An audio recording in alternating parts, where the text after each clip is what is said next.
नमस्कार मैत्रिणींनो, तुपाची फोडणी करून तिखट भगर. 1 वाटी भगर, त्याला 4 वाटी पाणी, 4-5 हिरव्या मिरच्या, जिरं आणि मीठ आणि शेंगदाण्याचं कूट. फोडणी करून घ्यायची जिरं आणि हिरव्या मिरचीची. भगर स्वच्छ धुवून त्याच्यामध्ये छान कोरडी होईस्तोपर्यंत परतवायची एकसारखी, जेणेकरून ती भगर चवीला पण छान लागते. भगरीची एक वेगळी टेस्ट असते, तर ती परतल्याने एक छान अशी टेस्ट डेव्हलप होते. त्याच्यात ते उकळलेलं 4 वाटी पाणी संपूर्ण टाकून द्यायचं, कारण भगरीला भरपूर पाणी जिरतं. आणि मग उकळलं की त्याच्यामध्ये तो 2 चमचे जो शेंगदाण्याचा कूट घेतला होता तो टाकायचा, छान हलवून घ्यायचं आणि 5 ते 7 मिनिटं घट्ट झाकण ठेवून द्यायचं. 5-7 मिनिटानंतर बघा छान अशी दमदमून वाफ आली आणि सगळं पाणी जिरून गेलं. या पद्धतीने करून घ्यायचं,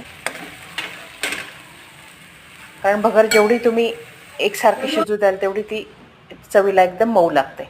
आणि त्याच्यानंतर मग 1-2 चमचे तूप घालायचं त्याच्यामध्ये.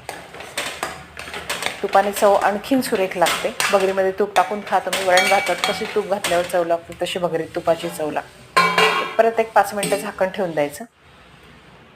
माझ्याकडनं ही क्लिप डबल अपलोड होऊन गेली म्हणून तुम्हाला 2-2दा दिसते. ॲक्च्युली तूप एकचदा टाकलं आहे मी. या पद्धतीने करायचं आणि झाकण ठेवायचं आणि छान एक वाफ काढायची. सुरेख अशी भगर तयार होते. तर नक्की करून पहा, खाऊन पहा. Enjoy, like